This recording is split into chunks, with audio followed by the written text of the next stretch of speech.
exposure. Our college provides internship across the nation and diversifies it into judiciary, litigation, and corporate sectors.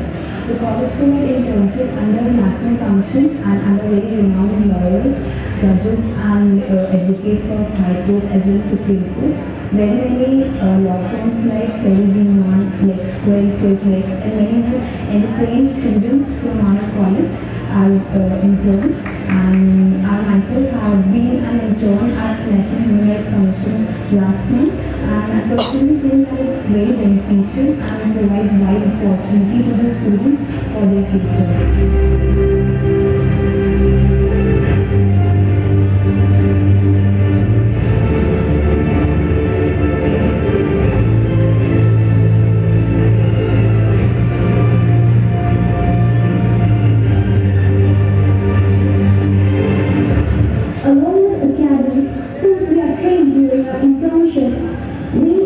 Exposure and we get familiar with the law firms and its workings.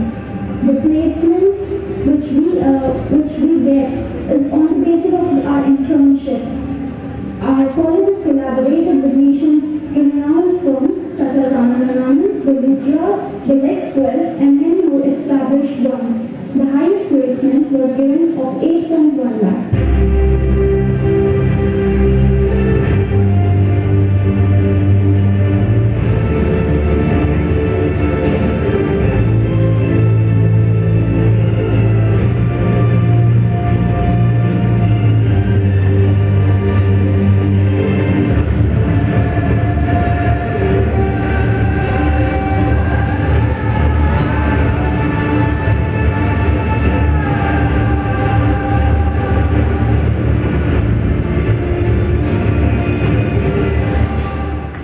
Talking about my experience in the college, what I have realized is that Indore Institute of Law is a student governing college, as it incorporates Student Bar Association as an influential student body. The associations consist of 6 societies, namely Mutko Society, Placement Society, Sports Society, Literary Society, Online Society, and Event Management Society. The members of these societies are elected through a yearly election organized by the Election Commission, which is supervised by the head of the department. I myself is the class representative of my semester. Along with that, I am a member of Event Management Society. So in that capacity, I can say that our college management counsels us for the better management and organization of colleges. When we talk about any educational institutions, I guess there are 4 parameters to judge it.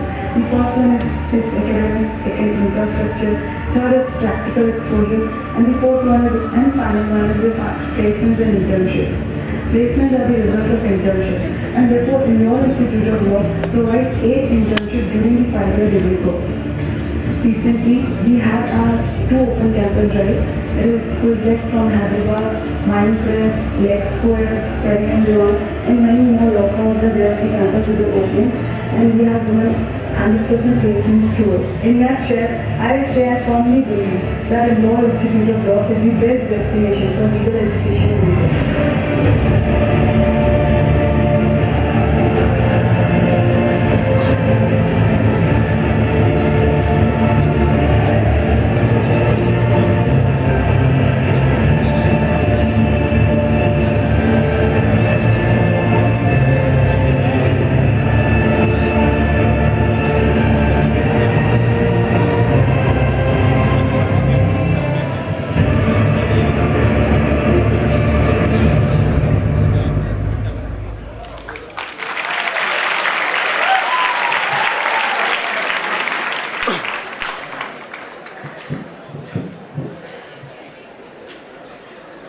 Thank you so much, Nishant sir, and in Indore Institute of Law. I again extend my sincere thanks to Indore Institute of Law. चलो, सीखा कुछ law के बारे में? छोड़ो, सीखने की बात मत करो ma'am. Learning, learning, learning. Being a student, learning तो हमारी जिंदगी का सबसे अटूट हिस्सा बन गई है. जहाँ जाओ सीखो, सीखो और सीखो. बस एक ही बात जो हर इंसान हमें बताता है. द वेरी प्रॉब्लम है कि ये लर्निंग इतनी इंटरेस्टिंग क्यों नहीं लगती. Well, this is not your problem. जब हम भी कभी स्टूडेंट थे, सेम ऐसी ही सोच हमारी भी हुआ करती थी कि लर्निंग इंटरेस्टिंग क्यों नहीं होती. And so again, here we are with the solution to this problem also.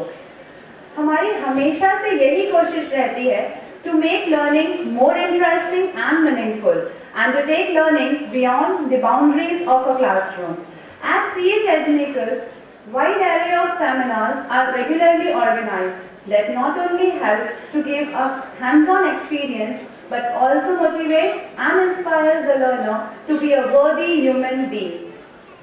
So, for you people also, this evening we have a very interesting talk जो आपको सिखाएगा चैंपियन सिर्फ बातों में ही नहीं, असल जिंदगी में भी होते हैं और ये चैंपियंस हम और आप में से ही कोई होते हैं। बस इसे बनने के लिए जरूरत होती है एक उस्ताद की, एक उस्ताद जो हमें सिखाता है कि चैंपियंस बनते कैसे हैं। किसी ऐसे ही उस्ताद की कही हुई कुछ लाइन्स मुझे याद आ रही हैं जो फिर मैं आप लोगों के साथ शेयर करना चाहूंगी एज पर माई हैबिट। चल, ऐसे ही नहीं नूरे सुखन आया है। नूरे सुखन मतलब मैं आप लोगों को बताना चाहूंगी, नूरे सुखन मतलब अल्लाह की रोशनी, द लाइट ऑफ विजडम। कोई ऐसे ही नहीं नूरे सुखन आया है, पाँव उस्तादों के दावे हैं तो फन आया है। So for you people, let us call upon our director, CH Edumakers, a national orator, and of course, उस्तादों के उस्ताद, संदीप अत्रे सर।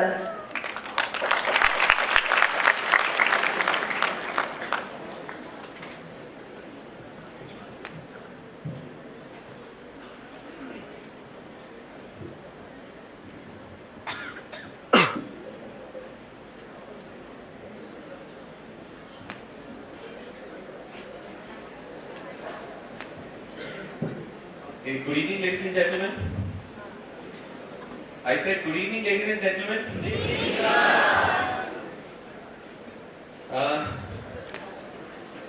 देखिए, आप इनमें जैसे यही सोच रहे होंगे कि हमें ऑनर करने बुलाया था और ये इसको देख के बस कहा जा रहा है। हाँ, तो मैं आपको इसकी बात की खुशखबरी देता हूँ। खुशखबरी ये कि मैं आज के सेशन का आखिरी स्पीकर हूँ और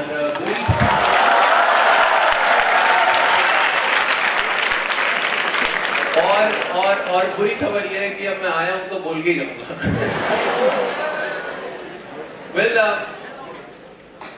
मैं फिर ये जो अभी सबसे बड़ा चिल्लाया था इसको बाहर भेजो, इसको बहुत जोर से गुजाया है। Okay, so again good evening ladies and gentleman. At least say good evening ladies and gentleman. तो आप कहेंगे कि आप लेडीज एंड जेंटलमैन जो है वो 3-4 बार बोल चुके हो, बॉयज एंड गर्ल्स के लिए बोल रहे हैं। वो बड़ी सिंपल सा उसका रीजन है। उसका रीजन ये है क्योंकि आप लोगों की जो अभी उम्र है बड़ी अमेजिंग है। वो अमेजिंग इसलिए है क्योंकि इस टाइम सबसे ज्यादा जो डायलॉग आपको बोला जाता है वो डायलॉग जो है वो दरअसल ये है, तुम अब बड़े हो गए। और ये जो डायलॉग है, ये डायलॉग इतनी बार बोला जाता है कि हमें लगता है कि हमारे मम्मी पापाओं का फेवरेट सीरियल है, बड़े अच्छे लगते हैं। एक बड़ी सिंपल सी बात है कि अब जब ये बोलते हैं कि तुम अब बड़े हो गए हो, ये बोलते हैं, तो मुझे हमेशा एक बड़ी सिंपल सी चीज लगी है इतने सारे वर्षों से, इतने सारे स्टूडेंट्स को ट्रेन करने के बाद, कि अगर आप बड़े हो गए तो इसका मतलब क्या है। दरअसल इसका मतलब बड़ा सिंपल सा है। इंसान तब बड़ा नहीं होता है जब वो बड़ी बड़ी बातें करने लग जाता है। इंसान तब बड़ा होता है जब वो छोटी छोटी बातें समझने लग जाता है। और इसीलिए ये सही टाइमिंग बता दीजिए, ये बढ़िया है। अब बड़ी सिंपल सी बात है, आप में से वो लोग जो सुनने में बिल्कुल इंटरेस्टेड नहीं है, वो जो है वो प्लीज फिर भी सुने। इसलिए सुने क्योंकि इसके बाद ट्रॉफी मिलेगी, नहीं तो नहीं मिलेगी, ठीक है। तो वापस है, आज बड़ी सिंपल सी 2-3 छोटी, इनफैक्ट 2-3 नहीं, इनफैक्ट सिर्फ 2 छोटी सी बातें मैं आपसे करूंगा। And believe me, I will not take more than 15 minutes. Can I? Yes और नो? ग्रेट। मैं चाहता था इसे बुलवाना नहीं, इसे कबूलवाना कहते हैं, ठीक है। मुझे बड़ा अच्छा लगा आप सबों ने जो है वो कबूलवा लिया। बड़ी सिंपल सी बात, जैसा कि मैं कह रहा था, 2 छोटी छोटी बातें। तो मैं शुरू करूं एक पहली बात ताकि जल्दी से दूसरी पे आऊं, और फिर दूसरी का बड़े खुश हो जाएंगे ताकि फिर हम खत्म कर सकें उसे। एम आई ऑडिबल वहां तक? ठीक है, ओके। सो वही अच्छा था, दे दो वापस, दे दो वापस। हाँ ठीक है, कोई दिक्कत नहीं। ऐसा है, टीचर से माइक और लड़कों से बाइक कोई नहीं छीन सकता। वापस आओ। पहली बात बड़ी सिंपल सी, मैं इतनी देर से आपको कह रहा था लेडीज एंड जेंटलमैन, ये कह रहा था कि अब आप बड़े हो गए, मैं नहीं कह रहा था, है ना? आपको ये डायलॉग सबसे ज्यादा चेपा जाता है, तुम अब बड़े हो गए हो।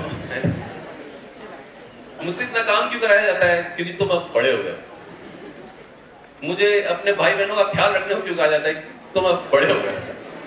तो क्या मैं पार्टी में जाऊं फ्रेंड्स के साथ, तुम इतने भी बड़े नहीं हो।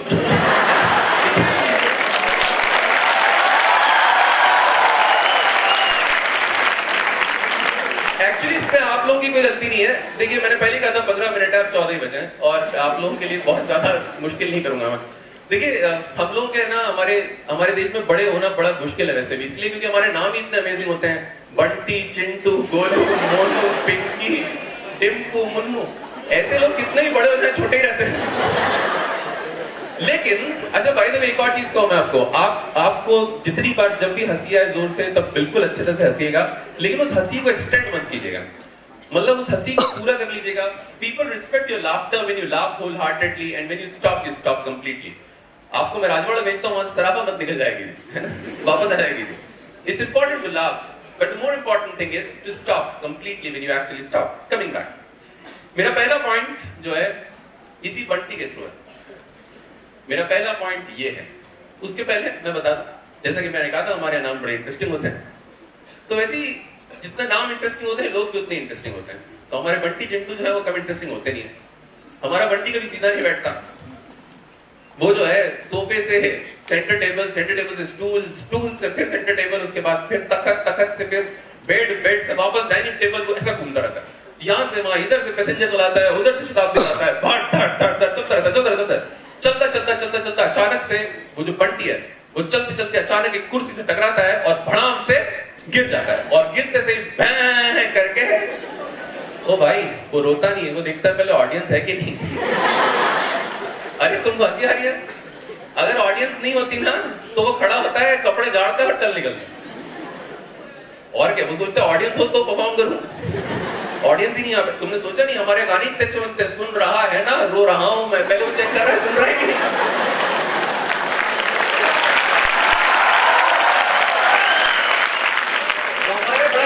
मैंने पहले कहा था आपको, वो जो है वो पहले तय कर लेता है सुन रहा है ना, अगर सुन रहा हो तो फिर रो मैं, तो तय कर लेता फीडबैक सिस्टम है भी कि नहीं। खैर मैं वापस आऊं उस बंटी पे। अब जब बंटी गिरता है तो उसके बाद वो रोता नहीं है, वो देखता है ऑडियंस है या नहीं, लेकिन उसको अचानक अगर मम्मी दिख गई वहां पे, जैसी मम्मी दिख गई वैसे ही जोर से भैं करके रोना शुरू हो जाता है। मम्मी वहां चिल्लाती है बंटे,